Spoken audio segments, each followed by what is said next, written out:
हर English सीखने वाले के लिए इनको सीखना लाजमी है। जी हाँ फ्रेंड्स, आज के लेसन में हम उन तमाम हेल्पिंग वर्ब्स को रिवाइज करेंगे जो एक इंग्लिश सीखने वाले के लिए सीखना लाजमी है।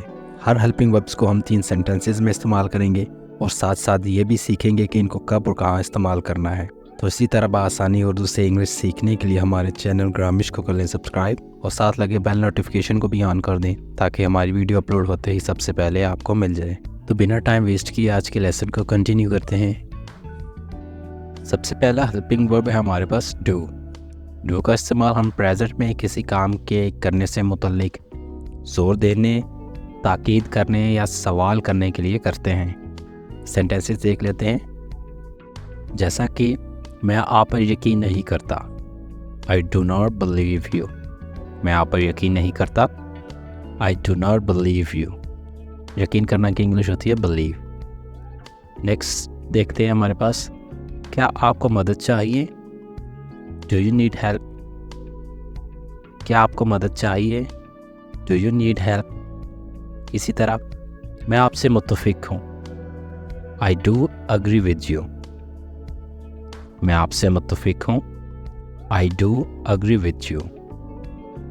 नेक्स्ट हेल्पिंग वर्ब है हमारे पास इसका इस्तेमाल प्रेजेंट कंटिन्यूस में होता है और इससे मुतल्लिक फ़िक्रात में हमें कोई काम होता हुआ दिखता है, यानी कि कोई काम जारी होता है। याद रहे कि यहाँ पर हम इसके बाद वर्ब की चौथी फॉर्म यानी कि आईएनजी फॉर्म का इस्तेमाल करते हैं। सेंटेंसेस देख लेते हैं। अली रावलपिंडी जा रहा है, Ali is going to Rawalpindi. बाहर बारिश हो रही है, इट इज़ रेनिंग आउटसाइड। वो तेज़ी से भाग रहा है, ही इज़ रनिंग फास्ट। वो तेज़ी से भाग रहा है, ही इज़ रनिंग फास्ट। और इसका इस्तेमाल हम आई के अलावा तमाम सिंगुलर सब्जेक्ट के साथ करते हैं। आर को हम यू और तमाम प्लूरल्स के लिए इस्तेमाल करेंगे, यानी एक से ज़्यादा के लिए हम आर का इस्तेमाल करेंगे। सेंटेंसेस देख लेते हैं। आप क्या खा रहे हैं, व्हाट आर यू ईटिंग। आप क्या खा रहे हैं, व्हाट आर यू ईटिंग। तुम मेरी बात नहीं सुन रहे हो, you are not listening to me. तुम मेरी बात नहीं सुन रहे हो, you are not listening to me. क्या वो आ रहे हैं, आर दे कमिंग। क्या वो आ रहे हैं, आर दे कमिंग। आगे बढ़ते हैं। प्रेजेंट कंटिन्यूस में आई का इस्तेमाल हम अपने लिए यानी कि मैं के लिए करते हैं जब मैं कोई काम कर रहा हूँ। कुछ सेंटेंसेस देख लेते हैं। मैं बाज़ार जा रहा हूँ, आई एम गोइंग टू बाज़ार। मैं बाज़ार जा रहा हूँ, आई एम गोइंग टू बाज़ार। मैं अभी रात का खाना खा रहा हूँ, I am having a dinner now. मैं अभी रात का खाना खा रहा हूँ, I am having a dinner now. मैं अपने दोस्तों से गपशप कर रहा हूँ, I am chatting with my friends. मैं अपने दोस्तों से गपशप कर रहा हूँ, I am chatting with my friends. आगे बढ़ते हैं। नेक्स्ट हेल्पिंग वर्ब है हमारे पास वास। पास्ट में हम वास का इस्तेमाल ही, शी, इट या वाहिद के साथ करते हैं और इसके साथ हम वर्ब की चौथी फॉर्म यानी कि आईएनजी फॉर्म यूज़ करते हैं। सेंटेंसेस देख लेते हैं। मैं सो रहा था, आई वॉज स्लीपिंग। मैं सो रहा था, आई वॉज स्लीपिंग। वो मछली पकड़ रहा था, ही वॉज कैचिंग फिश। वो मछली पकड़ रहा था, ही वॉज कैचिंग फिश। कौन रो रहा था, हु वॉज क्राइंग। कौन रो रहा था, हु वॉज क्राइंग। दोस्तों, पास्ट कंटिन्यूस की पहचान ये है कि ये माजी में किसी काम के जारी होने को जाहिर किया जाता है। जैसे कि मैं सो रहा था, यानी कि सोने का अमल जारी था। जैसे वो मछली पकड़ रहा था, पकड़ने का अमल जारी था। आगे बढ़ते हैं। नेक्स्ट है हमारे पास वर। दोस्तों, वर का हम इस्तेमाल वी, यू, दे या जमा हो तो उसके लिए करते हैं। सेंटेंसेस देख लेते हैं।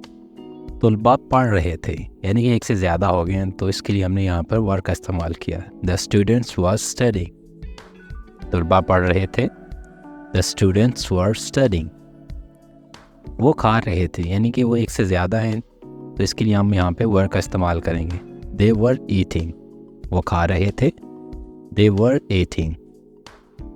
आप खत लिख रहे थे। You were writing a letter. आप खत लिख रहे थे। You were writing a letter. आगे बढ़ते हैं। नेक्स्ट है हमारे पास हैज़। प्रेजेंट टेंस में हम हैज़ के साथ वर्ब की थर्ड फॉर्म का इस्तेमाल करते हैं और इससे मुतल्लिक फ़िक्रात के आखिर में चुका है, चुकी है, चुके हैं, कर लिया है, किया है या मलकियत ज़ाहिर करनी हो तो इसके लिए हम हैज़ का इस्तेमाल करते हैं। जैसा कि हमज़ा अपना काम कर चुका है।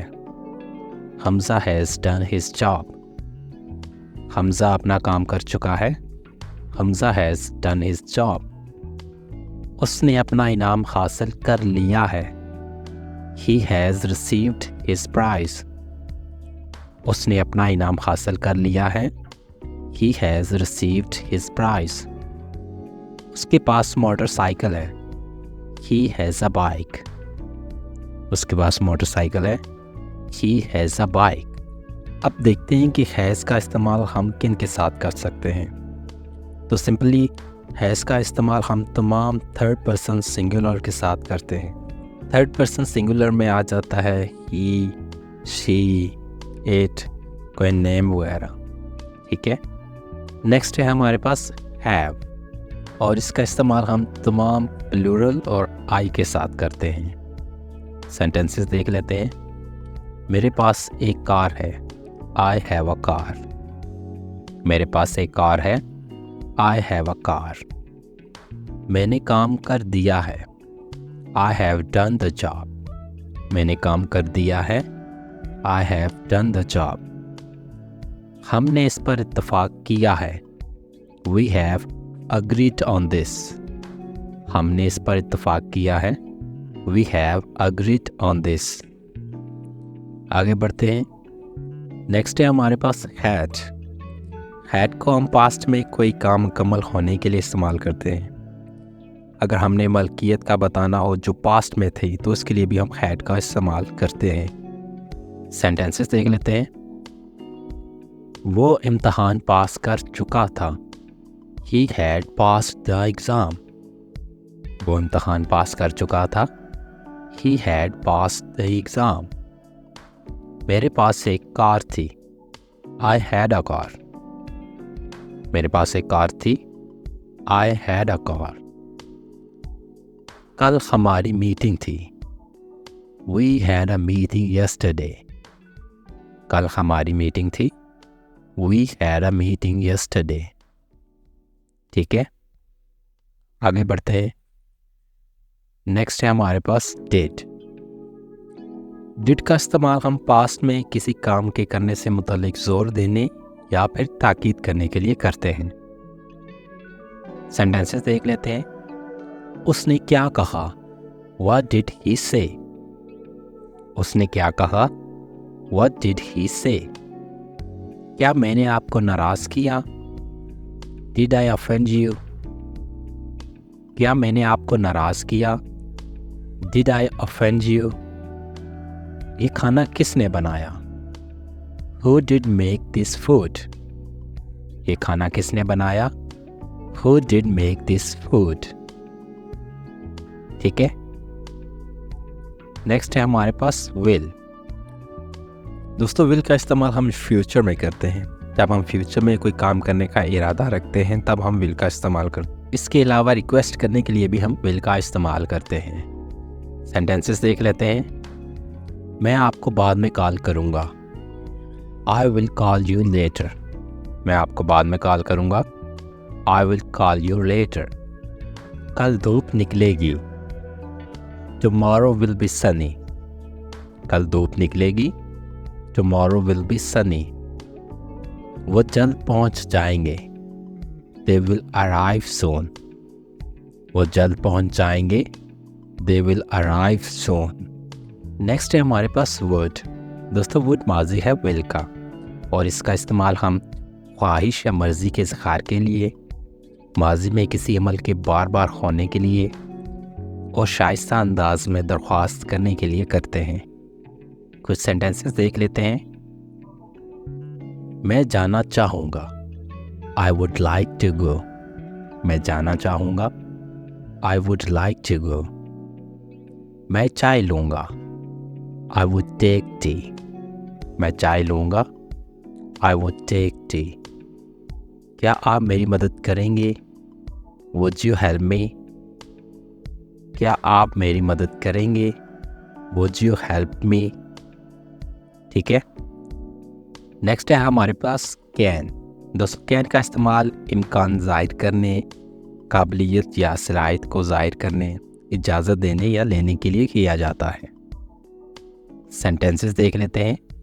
मैं खाना पका सकता हूँ, I can cook। मैं खाना पका सकता हूँ, I can cook। वो गाड़ी चला सकता है, He can drive। वो गाड़ी चला सकता है, He can drive। वो इम्तहान पास कर सकता है, He can pass the exam। वो इम्तहान पास कर सकता है, He can pass the exam। ठीक है। नेक्स्ट है हमारे पास कुड। दोस्तों कुड माजी है कैन का। ये पास्ट टेंस में इस्तेमाल होता है और इससे मुतल्लिक़ फ़िक्रात के आखिर में सका, सकी, सके और बाज़ औक़ात सकता था, सकते थे वगैरह आता है। कुछ सेंटेंसेस देख लेते हैं। वो बाद में आ सकती थी, She could come later। वो बाद में आ सकती थी, She could come later। वो कामयाब हो सकता था, He could succeed। वो कामयाब हो सकता था, He could succeed। काश तुम सुन सकते, I wish you could hear।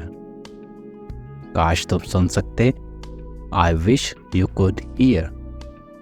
Next है हमारे पास मे। दोस्तों मे का इस्तेमाल सकता के मानों में भी किया जाता है, यानी मे भी इम्कान को ज़ाहिर करता है। फ़र्क ये है कि मे ज़्यादा शाइस्तगी और अच्छे अखलाक का इज़हार करता है कैन की निस्बत। कुछ सेंटेंसेस देख लेते हैं। आप अब जा सकते हैं, यू मे लीव नाउ। आप अब जा सकते हैं, यू मे लीव नाउ। हम बाद में मिल सकते हैं, वी मे मीट लेटर। हम बाद में मिल सकते हैं, वी मे मीट लेटर।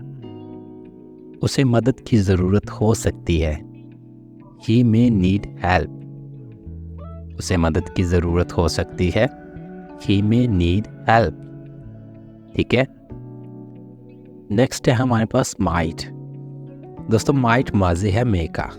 फ़र्क बस इतना है, माइट का इस्तेमाल हम तब करते हैं जब किसी चीज़ का इम्कान कम हो। अगर ज़्यादा इम्कान हो तो हम उसके लिए मे का इस्तेमाल करते हैं। ठीक है। कुछ सेंटेंसेस देख लेते हैं। वो बाद में आ सकता है, He might come over later। वो बाद में आ सकता है, He might come over later। कल बारिश हो सकती है, It might rain tomorrow। कल बारिश हो सकती है, It might rain tomorrow। वो जल्द ख़त्म कर सकता है, He might finish early।